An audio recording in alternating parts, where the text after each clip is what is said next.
Kamu sadar nggak siapa dirimu? Kamu hanya seorang tukang sayur, lusuh, kotor, dan penuh peluh setiap hari. Bagaimana mungkin aku, seorang polwan, bisa menikah denganmu? Apa kata orang nanti? Assalamualaikum warahmatullahi wabarakatuh. Sahabat semua, dalam hidup ini seringkali kita diajarkan untuk tidak mudah menilai seseorang hanya dari apa yang terlihat di depan mata. Penampilan bisa menipu, harta tidak selalu mencerminkan kebahagiaan, dan pekerjaan sederhana pun tetap menyimpan kehormatan yang tinggi. Karena bisa saja, di balik kesederhanaan seseorang, ada kisah besar yang belum pernah kita tahu. Begitu juga dengan kisah yang akan saya ceritakan kali ini. Sebuah cerita tentang keberanian seorang pria sederhana yang tak takut memperjuangkan cintanya meski harus berhadapan dengan hinaan, penolakan, bahkan rasa sakit yang mendalam. Namanya adalah Raffi, seorang pria berusia 35 tahun yang sehari-hari dikenal sebagai tukang sayur. Setiap pagi, sebelum matahari benar-benar meninggi, ia sudah berkeliling kampung dengan gerobak kayu sederhana yang penuh berisi sayuran segar. Badannya tegap, meski pakaian yang ia kenakan selalu tampak lusuh. Kaos oblong warna abu-abu yang sudah pudar, celana panjang yang ujungnya mulai sobek, serta sandal jepit yang setia menemani langkahnya. Banyak orang melihat Raffi hanya sebagai seorang tukang sayur biasa. Seorang pria yang hidup sederhana, mungkin bahkan dianggap tak punya masa depan yang jelas. Namun, siapa sangka, pagi itu wajahnya tampak berbeda. Ada cahaya tekad yang menyala di matanya. Sorot yang jarang sekali terlihat. Sayur segar, bayam, kangkung, tomat, cabai. Serunya sambil mendorong gerobak. Suaranya lantang, khas seorang pedagang yang sudah terbiasa menyusuri jalan-jalan kampung. Beberapa ibu-ibu rumah tangga pun keluar, menghampiri gerobaknya, memilih sayuran sambil bertegur sapa. Raffi, kok hari ini semangat banget? Ada kabar baik ya? Tanya salah satu ibu sambil menimbang tomat. Raffi hanya tersenyum tipis. Hehe, biasa aja, Bu. Namanya juga cari rezeki. Padahal, jauh di dalam hatinya, ia sedang menyimpan sesuatu yang besar. Sebuah keberanian yang ia kumpulkan sedikit demi sedikit selama bertahun-tahun. Hari itu, setelah selesai berjualan, Raffi berniat melakukan sesuatu yang bisa mengubah jalan hidupnya. Ia akan mendatangi rumah seorang wanita yang sudah lama mengisi hatinya. Wanita yang bukan hanya sekadar kenalan, melainkan sahabat masa kecilnya sendiri, Nadia. Nadia bukan perempuan sembarangan. Kini ia telah menjadi seorang polisi wanita. Wajahnya cantik dengan kulit putih bersih, sorot matanya tegas, dan senyumnya memikat. Seragam biru yang dikenakannya membuatnya tampak gagah sekaligus anggun. Di desa itu, tak ada yang tak mengenalnya. Ia adalah kebanggaan keluarga dan warga sekitar. Namun, bagi Raffi, Nadia bukan hanya seorang polwan yang disegani. Ia adalah teman kecilnya. Pernah bermain bersama di pematang sawah, berlari mengejar layangan di lapangan desa, dan berbagi mimpi saat duduk di bangku sekolah dasar. Bedanya, jalan hidup membawa Nadia jauh lebih tinggi, sementara Raffi memilih tetap sederhana. Meski jurang perbedaan itu lebar, perasaan Raffi tak pernah pudar. Ia masih menyimpan cinta tulus yang tumbuh sejak dulu. Dan kini, dengan segala keberanian yang ia miliki, ia ingin jujur pada hatinya. Ia ingin melamar Nadia, meski sadar risikonya sangat besar. Di ujung pasar, ketika semua dagangan hampir habis, Raffi berhenti sejenak. Ia mengusap wajahnya yang penuh peluh, lalu mengeluarkan sebuah kotak kecil dari saku gerobaknya. Kotak itu lusuh, sederhana, tapi di dalamnya ada cincin perak yang sudah ia beli dari hasil jerih payahnya. Bismillah, bisiknya lirih. Kalau rezeki, insya Allah nggak akan kemana. Aku hanya ingin melamar dengan niat baik. Soal diterima atau tidak, biar Allah yang tentukan. Angin berhembus pelan, seolah menjadi saksi tekad besar itu. Hari itu, Raffi bukan lagi hanya seorang tukang sayur yang mendorong gerobak keliling kampung. Ia adalah seorang pria sederhana yang hendak mempertaruhkan harga dirinya demi sebuah cinta. Dan dari sinilah, kisah penuh haru dan kejutan itu akan dimulai. Siang itu, setelah selesai berjualan di pasar, Raffi pulang sebentar ke rumah kecilnya di pinggir desa. Ia menaruh gerobak di halaman, lalu masuk untuk membersihkan diri seadanya. Wajahnya masih lelah. Namun matanya tetap penuh tekad. Di atas meja kayu sederhana, cincin perak yang tadi ia bawa kembali ia genggam erat. Ya Allah, kuatkan langkahku, ucapnya pelan sambil memandang cincin itu. Raffi tahu, apa yang akan ia lakukan bukan hal mudah. Melamar seorang polwan cantik, yang kini hidup dalam lingkungan berbeda, adalah langkah berani sekaligus berisiko. Ia sadar, penampilan lusuhnya bisa saja membuatnya ditolak mentah-mentah. Namun, ia lebih takut menyesal seumur hidup karena tidak pernah mencoba. Dengan hati yang berdebar, Raffi berangkat menuju rumah Nadia. Rumah itu terletak di jalan utama desa, sebuah rumah besar bercat putih dengan pagar besi kokoh. Dari luar saja sudah tampak perbedaan mencolok antara kehidupannya dan kehidupan Nadia. Jika rumah Raffi berdinding papan sederhana, rumah Nadia tampak mewah dengan halaman luas dan taman yang terawat. Sesampainya di depan rumah, Raffi berhenti sejenak. Tangannya gemetar ketika hendak menekan bel. Keringat dingin mengalir di pelipisnya meski angin sore berembus cukup sejuk. Ia menunduk sebentar, mengatur napas, lalu akhirnya menekan bel dengan ragu. Assalamualaikum. Suaranya bergetar. Tak lama, pintu terbuka. Seorang perempuan cantik dengan seragam polisi lengkap muncul di baliknya. Wajah Nadia terlihat anggun sekaligus tegas. Rambut hitamnya diikat rapi. Senyum tipis menghiasi wajahnya. Meski segera hilang begitu matanya menangkap sosok Raffi di depan pintu. Raffi? Ucap Nadia dengan nada heran. Alisnya sedikit terangkat. Iya, Nadia, ini aku. Raffi menunduk sopan. Maaf kalau aku datang tiba-tiba. Ada hal penting yang ingin aku sampaikan. Nadia menatapnya penuh rasa penasaran sekaligus canggung. Sebelum sempat bertanya lebih jauh, Raffi sudah membuka suara lagi. Nadia, aku datang ke sini bukan untuk basa-basi. Aku ingin jujur dengan perasaan yang sudah lama aku pendam. Dari dulu sampai sekarang, aku masih menyayangimu. Dan hari ini, aku datang untuk melamarmu. Suasana mendadak hening. Nadia terdiam sejenak, menatap Raffi yang berdiri dengan wajah penuh kesungguhan. Di tangan kasar itu, sebuah kotak kecil terbuka, menampakkan cincin sederhana. Namun bukannya tersentuh, wajah Nadia justru berubah masam. Ia mendengus pelan, lalu tertawa sinis. Raffi, kamu ini serius? Raffi mengangguk mantap. Iya. Aku serius, Nadia. Nadia langsung menggelengkan kepala. Kamu sadar nggak siapa dirimu? Kamu hanya seorang tukang sayur. Lusuh, kotor, dan penuh peluh setiap hari. Bagaimana mungkin aku, seorang polwan, bisa menikah denganmu? Apa kata orang nanti? Kata-kata itu menusuk hati Raffi dalam-dalam. Namun, ia berusaha tetap tenang. Tatapannya tidak goyah. Aku tahu aku hanya seorang tukang sayur. Aku nggak punya harta banyak, aku juga nggak punya seragam sepertimu. Tapi aku melamar dengan niat tulus. Nadia, aku ingin membahagiakanmu dengan cara yang aku bisa. Nadia tertawa kecil, namun suaranya terdengar penuh ejekan. Bahagiakan aku? Dengan apa? Dengan gerobak sayurmu itu? Jangan mimpi, Raffi. Aku malu kalau harus menikah denganmu. Bagaimana aku bisa memperkenalkanmu pada teman-teman dan atasan? Mereka pasti menertawakan aku. Saat itu juga, beberapa tetangga yang kebetulan lewat mulai memperhatikan. Ada yang berhenti sejenak, ada yang saling berbisik.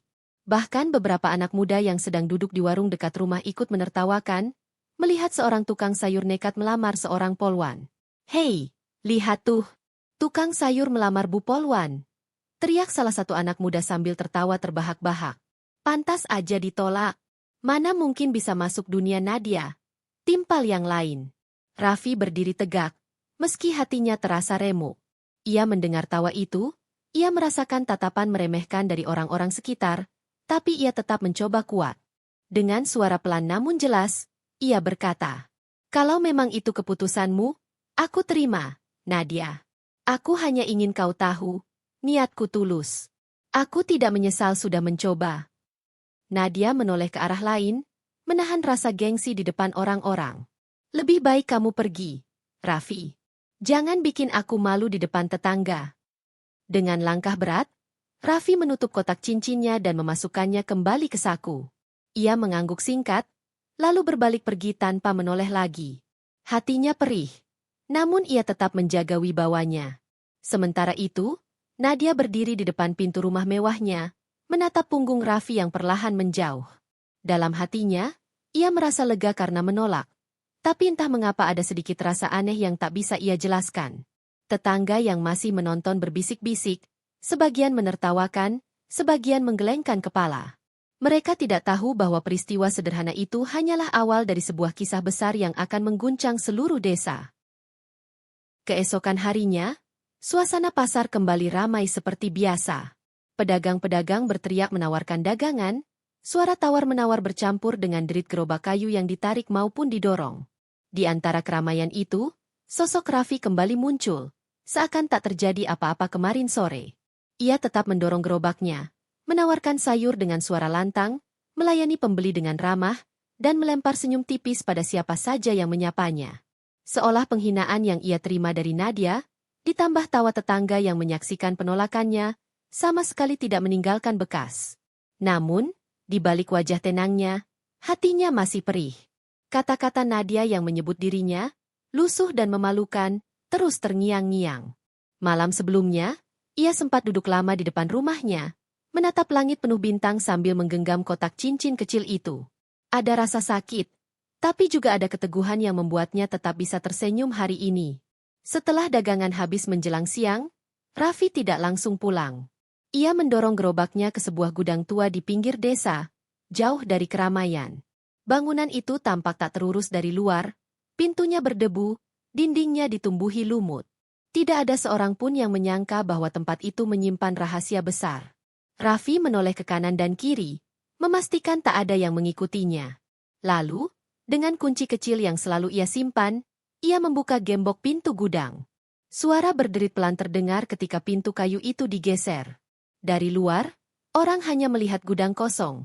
Namun di dalamnya tersembunyi sesuatu yang berbeda. Begitu pintu tertutup rapat, suasana berubah. Gudang itu ternyata sudah diatur dengan sangat rapi. Di sudut ruangan, berdiri gagah sebuah mobil SUV hitam mengilap, kontras dengan kehidupan Raffi sehari-hari yang mendorong gerobak. Di meja panjang, berjejer rapi pakaian resmi, sepatu kulit, koper hitam, bahkan beberapa berkas penting yang tersusun dengan sangat teratur. Raffi berjalan perlahan ke arah mobil, mengusap bodinya dengan tangan kasar namun penuh bangga. Sorot matanya berubah, lebih tegas, lebih berwibawa. Dari gerobak lusuh di pasar, kini ia berdiri di depan mobil dinas yang menunjukkan siapa dirinya sebenarnya. Ia membuka koper hitam di meja. Di dalamnya, tersimpan beberapa dokumen rahasia, peta, dan alat komunikasi canggih. Raffi mengambil sebuah telepon satelit kecil, lalu menyalakannya. Tak lama, terdengar suara dari seberang. "Selamat siang, Jenderal. Laporan situasi sudah kami siapkan. Menunggu instruksi Anda."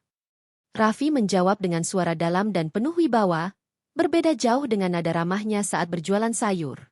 "Baik, tetap waspada. Saya akan segera kembali ke markas setelah semua kondisi di sini aman. Ingat, misi kita belum selesai." "Siap, Jenderal." Suara di seberang tegas, lalu komunikasi terputus. Raffi meletakkan alat komunikasi itu dengan hati-hati, lalu menatap cermin besar di sudut ruangan. Wajahnya yang penuh peluh dan debu pasar kini tampak berbeda. Ia mengenakan kemeja rapi, menyalakan jas hitam yang tergantung, lalu merapikan rambutnya.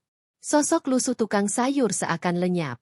Yang terlihat kini adalah seorang pria gagah, berwibawa, dengan aura kepemimpinan kuat. Inilah rahasia besar yang tak pernah diketahui warga desa, apalagi Nadia. Raffi bukanlah sekadar tukang sayur. Ia adalah seorang perwira tinggi TNI yang tengah menjalankan misi penyamaran. Menyamar sebagai tukang sayur hanyalah salah satu cara untuk mendekati sebuah jaringan yang dicurigai menyelundupkan narkoba ke desa. Ia memilih hidup sederhana, mendorong gerobak, bercampur dengan warga, agar bisa mengamati keadaan tanpa menimbulkan kecurigaan. Namun di balik semua itu, perasaan tulusnya pada Nadia tetap nyata. Penolakan kemarin memang menyakitkan, tapi ia tidak bisa mengungkap siapa dirinya sebenarnya, setidaknya belum saat ini. Raffi duduk di kursi kayu, memandang kosong ke arah cincin perak yang kembali ia keluarkan dari saku. Ia menghela napas panjang.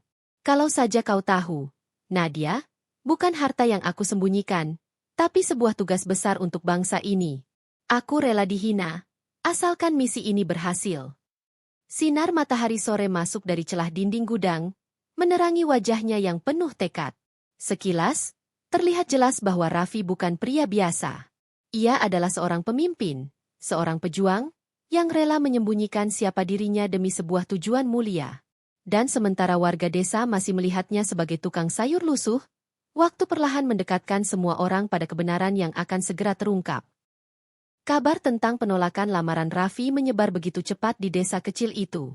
Seperti api yang menyambar jerami kering, gosip itu menjalar dari mulut ke mulut, dari warung kopi hingga ke sudut pasar. Katanya si Raffi kemarin nekat melamar Bu Polwan. Ya? Bisik seorang pedagang ikan sambil menata dagangannya. Iya. Dan langsung ditolak mentah-mentah. Malah dihina habis-habisan. Mana mungkin tukang sayur berani melamar Polwan? Sahut pedagang lain sambil tertawa. Di warung kopi, para lelaki desa juga membicarakan hal yang sama. Kalau aku jadi dia, malu rasanya. Ditolak di depan orang banyak, apalagi ditertawakan tetangga. Ah, Raffi itu memang aneh. Hidup sederhana saja, tapi berani melamar Nadia. Nggak tahu diri. Tawa pun pecah di antara mereka, seolah cerita itu sudah menjadi bahan hiburan sehari-hari. Sementara itu, di rumah besar bercat putih, Nadia duduk santai di teras sambil menyeruput teh hangat. Ekspresinya tampak puas. Di benaknya, ia merasa sudah mengambil keputusan tepat. Baginya, menerima lamaran Raffi akan menjadi sebuah kesalahan besar. Apa jadinya kalau aku menikah dengan tukang sayur? Pikirnya sambil memandang jalanan desa. Karierku bisa hancur. Aku bisa jadi bahan ejekan rekan-rekan di kantor. Namun, di sisi lain, rasa tak enak hati mulai mengusik. Bayangan wajah Raffi yang penuh kesungguhan ketika melamarnya kemarin sesekali muncul. Nadia buru-buru menggeleng, menepis pikiran itu. Belum lama ia termenung, sahabat dekatnya, Wina, datang berkunjung. Wina adalah tetangga sekaligus teman sejak kecil. Seorang perempuan sederhana yang selalu ramah dan terbuka. Begitu duduk di samping Nadia, ia langsung mengangkat topik yang sedang ramai dibicarakan. Nat, aku dengar Raffi datang melamarmu kemarin. Apa betul? Tanyanya hati-hati. Nadia tersenyum miring. Iya, betul. Kamu bisa bayangkan, Win? Seorang tukang sayur melamarku. Lucu sekali, kan? Wina terdiam sesaat, lalu menghela napas. Tapi aku dengar dia melamar dengan sangat tulus. Aku juga lihat, dia memang sudah lama menaruh perasaan padamu. Apa kamu nggak kasihan, Nat? Wajah Nadia berubah sedikit kesal. Kasihan? Justru aku bisa jadi bahan tertawaan kalau menerimanya. Aku malu, Win. Kamu tahu sendiri kan? Aku seorang polwan. Aku harus menjaga nama baik. Wina menatap sahabatnya dengan sorot mata tajam. Aku tahu kamu polwan.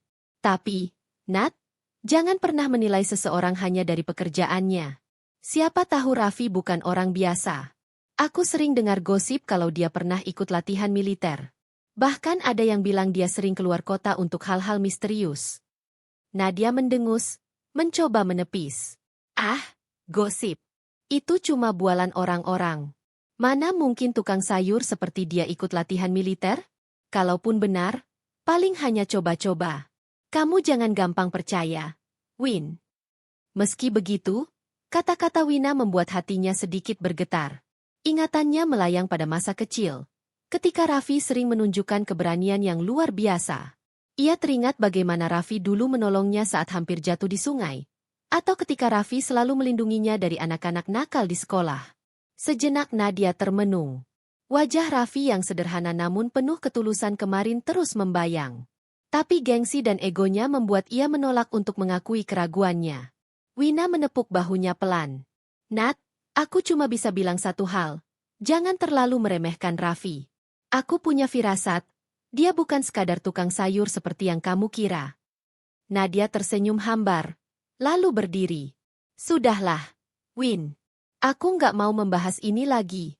Yang jelas, aku sudah menolak lamaran itu, dan aku tidak menyesal. Namun, ketika malam tiba dan Nadia berbaring di kamarnya, pikirannya kembali tak tenang.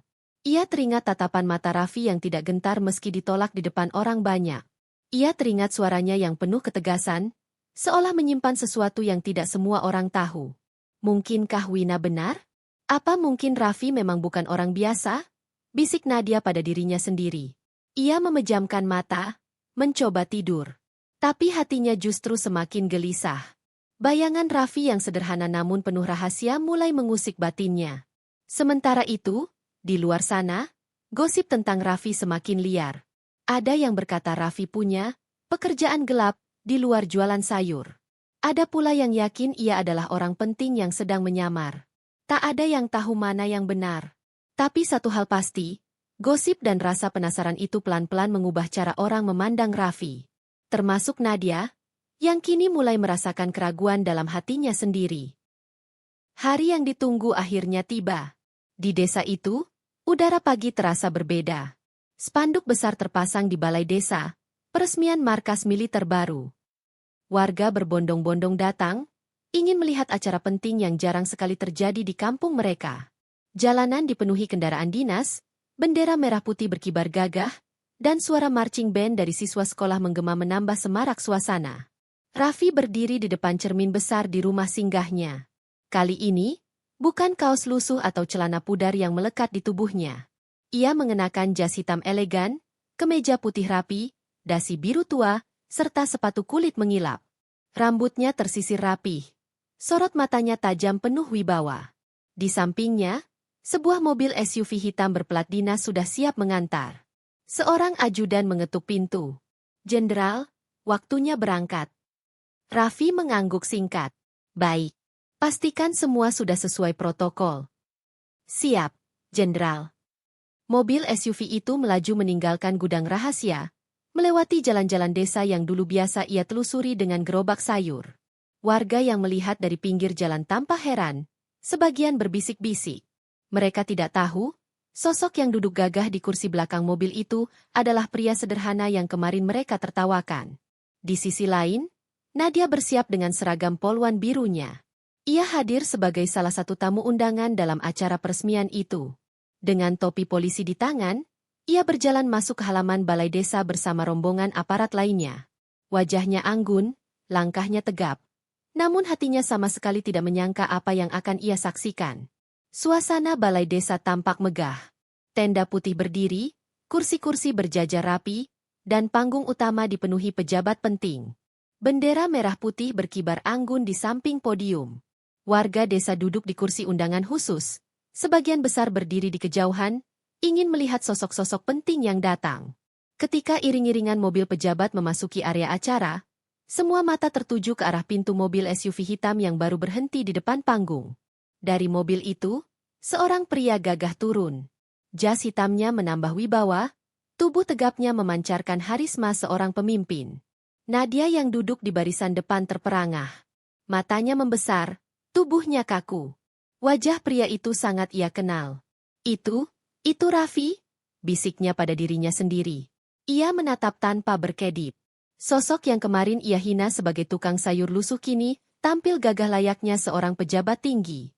Rambut rapi, postur tegap, wajah tenang penuh kewibawaan. Bukan Raffi yang biasa mendorong gerobak, tapi sosok yang sangat dihormati. "Selamat datang, Jenderal Raffi," seru MC acara dengan lantang. Tepuk tangan meriah dari warga dan undangan pun pecah. Nadia hampir tak percaya dengan apa yang didengarnya. "Jenderal? Jadi benar apa yang pernah dikatakan Wina, sahabatnya. Raffi bukan tukang sayur biasa, melainkan seorang perwira tinggi yang tengah menyamar." Warga desa pun berbisik-bisik penuh kagum. "Itu Raffi? Tukang sayur itu? Ya Allah, ternyata dia seorang jenderal. Pantas saja dia selalu tenang dan sopan. Ternyata bukan orang sembarangan." Hati Nadia semakin gelisah. Ia merasa wajahnya panas, mengingat betapa keras kata-kata yang ia lontarkan kemarin. Ia menolak lamaran Raffi dengan hinaan, padahal pria itu menyimpan kehormatan besar yang tak pernah ia duga. Acara berlanjut. Para pejabat duduk di kursi khusus, sementara MC memperkenalkan satu persatu tokoh penting yang hadir. Musik penghormatan berkumandang. Warga bertepuk tangan ketika Raffi dipersilakan maju ke podium untuk memberi sambutan. Nadia menatapnya tanpa berkedip. Dari jarak dekat, suaranya, tatapannya, bahkan gerak-geriknya, semuanya sama dengan Raffi si tukang sayur. Tidak mungkin salah. Tapi bagaimana mungkin ia bisa begitu gagah, begitu disegani? Tangannya yang sempat mengepal perlahan melemah. Dalam hati kecilnya, ada rasa sesal yang mulai tumbuh. Ia mengingat kembali bagaimana Raffi berdiri tegak di depan rumahnya, menawarkan cincin sederhana dengan hati tulus. Dan ia, tanpa pikir panjang, menolak dengan kata-kata yang merendahkan. Kini, di hadapan banyak orang, Nadia melihat kebenaran yang tak bisa lagi ia bantah. Pria yang ia remehkan kemarin ternyata adalah seorang jenderal. Acara baru setengah berjalan, namun hati Nadia sudah bergemuruh hebat. Ia tidak bisa mengalihkan pandangan dari panggung, dari sosok yang kini disanjung banyak orang. Raffi, tukang sayur yang ia hina, ternyata seorang TNI berpangkat jenderal. Acara peresmian markas militer terus berlanjut dengan hikmat. Setelah sambutan dari pejabat daerah, kini giliran Raffi yang maju ke podium. Langkahnya mantap, tubuh tegapnya memancarkan wibawa yang membuat semua pasang mata tak bisa berpaling. Assalamualaikum warahmatullahi wabarakatuh. Suara Raffi terdengar lantang, jernih, penuh ketegasan. Hening. Semua undangan terdiam, memperhatikan tiap kata yang keluar dari mulutnya. Bahkan burung-burung yang tadi berkicau di pepohonan seolah ikut berhenti, seakan ingin mendengarkan. Puji syukur kita panjatkan kepada Allah Subhanahu wa Ta'ala, karena pada hari ini kita dapat berkumpul dalam keadaan sehat untuk menyaksikan peresmian markas militer baru di wilayah ini. Sebuah langkah besar untuk menjaga keamanan, sekaligus bentuk pengabdian TNI kepada rakyat, lanjutnya dengan penuh harisma. Warga yang tadinya hanya tahu Raffi sebagai tukang sayur lusuh kini memandangnya dengan takjub. Mulut-mulut yang dulu meremehkan kini berganti dengan decak kagum. Subhanallah, ternyata dia benar-benar seorang jenderal. Aku nggak nyangka. Selama ini kita salah menilai. Ya Allah, ampuni kami. Nadia duduk di barisan depan, tubuhnya semakin kaku. Kata-kata Raffi menembus langsung ke hatinya. Bayangan kejadian di depan rumah kemarin terus menghantui pikirannya. Ia menunduk, mencoba menyembunyikan wajahnya yang memerah menahan malu.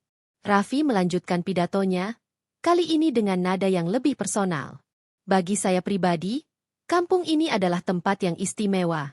Disinilah saya belajar tentang kehidupan, tentang arti kesederhanaan, dan tentang bagaimana kita tidak boleh menilai seseorang hanya dari apa yang terlihat di permukaan. Kalimat itu membuat dada Nadia semakin sesak.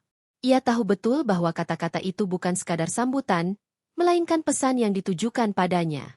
Seolah Raffi berbicara langsung kepadanya, meski diucapkan di depan ratusan orang.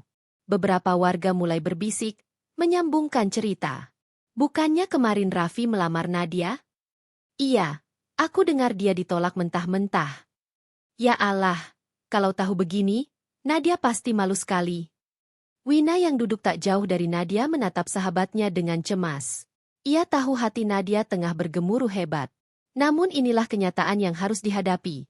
Kebenaran tentang Raffi akhirnya terungkap di depan semua orang. Pidato selesai, tepuk tangan meriah menggema. Raffi menunduk hormat, lalu kembali ke kursi tamu utama. Namun sorot matanya sekilas tertuju pada Nadia. Tatapan itu singkat, namun cukup membuat jantung Nadia berdetak lebih kencang dari biasanya. Ada rasa bersalah yang semakin menumpuk dalam dirinya. Setelah acara seremonial, warga diberi kesempatan untuk bersalaman dengan para pejabat. Satu persatu mendekat, menyalami Raffi, memberikan ucapan selamat, dan mengungkapkan rasa bangga. Di tengah kerumunan itu, Nadia berdiri kaku. Langkahnya tertahan, hatinya bimbang. Sebagai aparat, ia seharusnya maju memberi hormat. Tapi sebagai seorang wanita, ia merasa terhimpit oleh rasa malu yang begitu besar. Akhirnya, dengan keberanian yang tersisa, ia melangkah maju. Tangannya sedikit bergetar saat mengangkat tangan memberi hormat. Selamat pagi, Jenderal, ucapnya singkat. Raffi menatapnya dengan tenang. Tidak ada senyum, tidak ada amarah, hanya ketenangan yang membuat Nadia semakin gugup. Selamat pagi, Nadia, jawabnya datar, namun penuh wibawa. Hanya itu. Raffi kemudian mengalihkan pandangan ke warga lain yang ingin bersalaman. Nadia merasa seolah dirinya tak lagi berarti di mata Raffi. Hatinya perih. Dulu Raffi begitu lembut padanya. Namun kini yang ia dapatkan hanyalah sikap formal seorang pejabat pada bawahan. Air mata hampir jatuh. Tapi Nadia menahannya. Ia mundur perlahan, mencoba menjaga wibawa di depan orang banyak. Namun di dalam hati, perasaan bersalah semakin menjeratnya kuat. Ketika acara berakhir, warga pulang dengan penuh cerita. Desa itu riuh dengan kabar besar. Raffi bukan tukang sayur biasa, melainkan seorang jenderal TNI yang menyamar. Sementara itu, Nadia hanya bisa duduk diam di kamarnya malam itu, menatap cincin kecil sederhana yang dulu ditawarkan Raffi. "Kenapa aku sebodoh itu?" bisiknya lirih. Air mata akhirnya jatuh membasahi pipi. Kebenaran kini sudah terungkap. Namun bersama dengan itu, lahir pula penyesalan yang mendalam. Nadia sadar, ia mungkin telah kehilangan kesempatan terbesar dalam hidupnya. Malam itu, rumah Nadia terasa sepi meski lampu menyala terang. Di kamarnya, ia duduk di tepi ranjang sambil menatap kosong ke arah jendela. Udara malam berembus pelan, membawa suara jangkrik yang mengisi keheningan. Namun, di dalam dadanya, ribuan suara berperang. Penyesalan, rasa malu, dan kesedihan yang bercampur jadi satu. Di tangannya masih tergenggam cincin sederhana yang dulu ditawarkan Raffi. Cincin itu tampak begitu berbeda kini. Bukan sekadar perhiasan murah, tapi simbol dari ketulusan seseorang yang ia tolak mentah-mentah. "Kenapa aku sebodoh itu? Kenapa aku menilai dia hanya dari penampilan?" bisik Nadia pada dirinya sendiri. Air matanya jatuh membasahi cincin itu. Ingatan tentang kejadian di depan rumahnya kembali berputar di kepalanya. Wajah Raffi saat melamar, penuh harapan. Suara hatinya yang tulus, namun ia jawab dengan penolakan keras. Bahkan, ia sempat mengeluarkan kata-kata yang menyakitkan. Semua itu kini menghantui setiap detik kehidupannya. Sejak kebenaran terungkap, tatapan warga desa pun berbeda. Nadia bisa merasakan bisikan-bisikan di belakangnya setiap kali ia lewat. "Itu loh, Nadia, polwan yang menolak Raffi." Iya, padahal Raffi itu jenderal. Malu banget pasti dia. Mungkin sekarang dia menyesal seumur hidup. Bisikan itu menusuk seperti duri. Meski sebagian orang berusaha menutupinya, Nadia tahu dirinya telah jadi buah bibir. Sebagai seorang polwan, ia terbiasa menghadapi berbagai tekanan. Tapi kali ini berbeda. Luka ini berasal dari hatinya sendiri. Malam berganti pagi. Nadia tetap berangkat kerja dengan seragam rapi, berusaha menutupi rasa gundah di hatinya. Namun langkahnya terasa berat. Saat bertugas, ia lebih banyak diam, tidak lagi seceria biasanya. Rekan-rekan kerjanya menyadari perubahan itu, termasuk Wina. "Nat, kamu kenapa akhir-akhir ini murung terus? Biasanya kamu paling semangat." Wina mencoba membuka percakapan di ruang istirahat kantor. Nadia terdiam sejenak, lalu menatap sahabatnya dengan mata berkaca-kaca. "Win, aku nggak bisa bohong. Aku menyesal. Aku menolak Raffi. Padahal dia orang yang begitu tulus." Wina menarik napas panjang. Ia sudah menduga hal ini. "Aku tahu, Nat. Tapi kamu juga harus kuat. Kalau memang kamu merasa bersalah, jangan hanya diam. Lakukan sesuatu." Kata-kata Wina menancap dalam hati Nadia. Ia sadar, penyesalan tak akan mengubah apapun jika hanya disimpan. Ia harus berubah. Ia harus berani menghadapinya. Hari-hari berikutnya, Nadia mulai mencoba memperbaiki diri. Ia lebih ramah kepada warga, lebih banyak tersenyum, dan tidak lagi memandang rendah orang lain. Ia sadar betul bahwa apa yang ia lakukan dulu adalah sebuah kesombongan. Namun, ada satu hal yang tetap menjadi beban berat, menghadapi Raffi. Setiap kali bertemu di acara desa atau kegiatan resmi, Nadia hanya bisa menunduk. Raffi tetap bersikap profesional, tidak menunjukkan amarah, tapi juga tak lagi menunjukkan kehangatan. Tatapannya dingin, sekadar formalitas. Itu justru membuat Nadia semakin sakit hati. Di suatu sore, Nadia memberanikan diri untuk datang ke pasar. Ia sengaja melewati jalur yang dulu biasa dilalui Raffi saat mendorong gerobak sayurnya. Tempat itu kini terasa berbeda. Tidak ada lagi Raffi dengan pakaian lusuhnya, hanya kenangan yang terus menghantui. Di bawah langit senja, Nadia berdiri lama, menatap jalanan yang dulu penuh cerita. Andai waktu bisa diputar kembali, gumamnya lirih. Namun ia tahu, waktu tak akan pernah mundur. Yang bisa ia lakukan hanyalah memperbaiki masa depan, meski belum tentu Raffi akan membuka pintu hatinya lagi. Malam itu, Nadia mengambil keputusan. Ia tidak bisa terus terjebak dalam penyesalan. Ia harus berani menemui Raffi, meminta maaf, meski apapun risikonya. Baginya, keberanian untuk mengakui kesalahan adalah langkah awal menuju perubahan. Dengan doa yang terus ia panjatkan, Nadia berharap suatu hari Raffi bisa melihat ketulusan barunya. Tidak lagi sebagai wanita sombong yang pernah menolak cintanya, tapi sebagai seseorang yang benar-benar ingin memperbaiki segalanya. Dan sejak saat itu, perjalanan penyesalan Nadia berubah menjadi tekad untuk memperbaiki sikap, meski jalan menuju maaf masih panjang dan penuh tantangan. Matahari pagi menyinari desa dengan hangatnya. Burung-burung berkicau di pepohonan, sementara aktivitas warga mulai ramai. Di tengah kesibukan itu, hati Nadia masih diliputi rasa gelisah. Sejak malam ketika ia memutuskan untuk meminta maaf, pikirannya tidak pernah berhenti memikirkan Raffi. Ia tahu, langkah ini tidak mudah. Tapi ia juga sadar, hanya dengan keberanian dirinya bisa menunjukkan ketulusan. Nadia berdiri di depan cermin kamarnya, merapikan seragam polwan yang sudah melekat dalam kesehariannya. Namun kali ini, wajahnya terlihat berbeda. Ada kerendahan hati yang baru, ada keteguhan yang tumbuh dari penyesalan. Ia mengambil napas panjang sebelum melangkah keluar rumah. Tujuannya jelas, ia ingin bertemu Raffi. Di kantor kepolisian, Nadia mencoba mencari informasi tentang jadwal Raffi. Ia tahu, sejak identitas Raffi sebagai seorang jenderal terungkap, ia sering menghadiri berbagai acara resmi.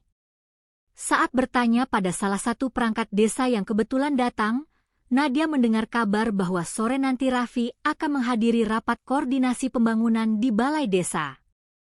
Kabar itu membuat jantungnya berdebar. Ini mungkin kesempatan, batinnya. Sepanjang siang, Nadia hampir tak bisa fokus pada pekerjaannya. Wina, sahabatnya, menyadari kegelisahan itu. "Nat, kamu beneran mau ketemu Raffi sore ini?" tanya Wina dengan nada khawatir. Nadia mengangguk pelan. "Aku harus, Win. Aku nggak mau terus dihantui penyesalan." Wina tersenyum samar, lalu menepuk bahu Nadia.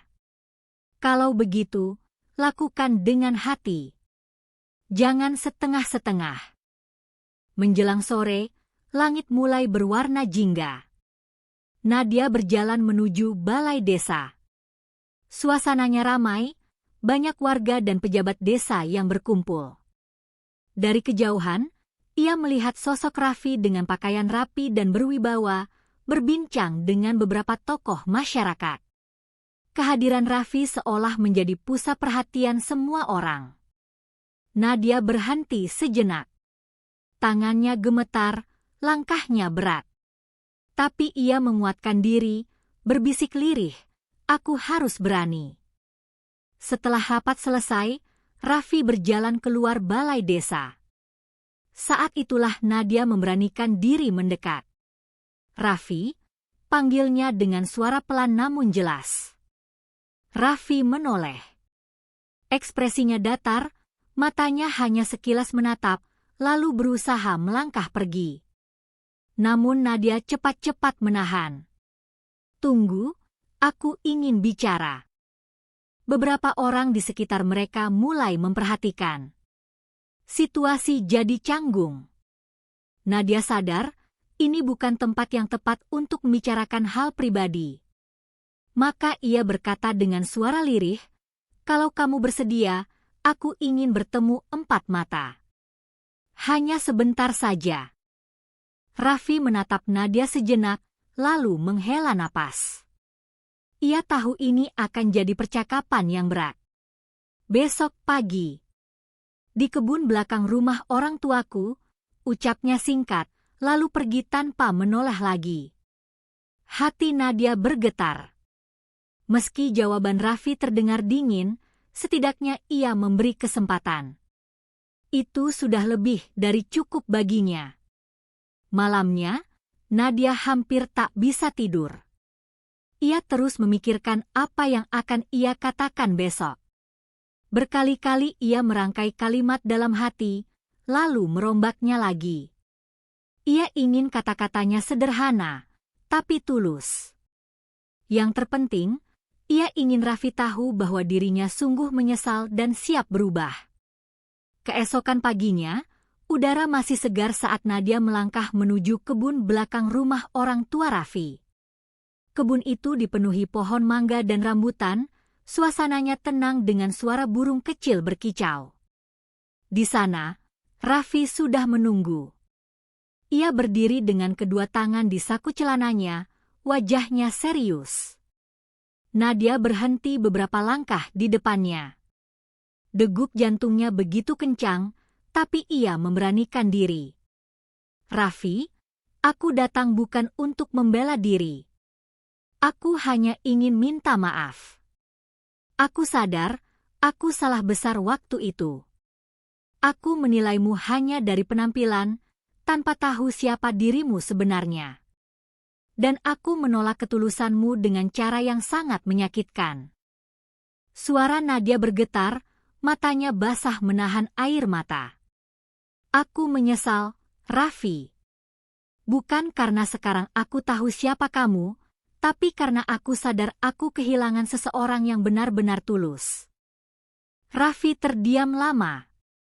Ia menatap wajah Nadia, mencari tanda apakah kata-kata itu jujur atau sekadar formalitas. Dalam diamnya, ada campuran rasa sakit, kecewa, tapi juga kelegaan karena akhirnya mendengar pengakuan itu.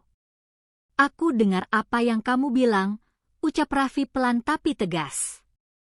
Aku hargai keberanianmu datang dan meminta maaf. Tapi Nadia, maaf itu butuh waktu. Luka ini terlalu dalam untuk sembuh begitu saja. Nadia menunduk, menahan air mata yang akhirnya jatuh juga. Meski pahit, ia merasa lega. Setidaknya ia sudah mengungkapkan semuanya. Kini, tinggal menunggu apakah Raffi suatu hari bersedia memaafkan. Sebelum pergi, Raffi menambahkan, buktikan lewat sikapmu, bukan hanya kata-kata. Kalimat itu menancap dalam-dalam di hati Nadia. Ia tahu, ini bukan akhir. Ini baru permulaan dari perjuangannya untuk membuktikan perubahan yang nyata. Hari-hari setelah pertemuan di kebun itu menjadi masa penuh ujian bagi Nadia. Meski sudah mengungkapkan penyesalan, ia tahu kata-kata saja tak cukup. Seperti yang dikatakan Raffi, buktikan lewat sikapmu, bukan hanya kata-kata. Kalimat itu terus terngiang di telinganya, menuntunnya untuk melakukan sesuatu yang lebih nyata. Di kantor kepolisian, rekan-rekan Nadia mulai menyadari perubahan sikapnya. Jika dulu ia sering terlihat angkuh, kini ia lebih rendah hati, bahkan mau ikut turun langsung membantu warga di lapangan. Suatu hari, saat ada kegiatan bakti sosial di desa, Nadia memilih tidak hanya menjadi peninjau, tetapi ikut mengangkat beras, mengantar bantuan, dan bercengkerama dengan warga kecil. Bu Nadia sekarang beda. Ya, lebih ramah, bisik salah seorang ibu sambil tersenyum. Nadia hanya menunduk malu. Dalam hatinya ia berkata, aku ingin benar-benar berubah, bukan hanya untuk diriku, tapi juga untuk menebus kesalahanku pada Raffi.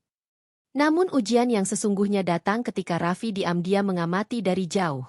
Ia sengaja tidak langsung menegur, hanya memperhatikan bagaimana Nadia bersikap. Baginya, ketulusan seseorang terlihat dari konsistensi, bukan sekadar momen singkat. Satu sore, saat Nadia selesai membantu warga membersihkan jalan pasca banjir kecil, Raffi muncul. Warga yang melihatnya langsung memberi hormat, sementara Nadia tertegun.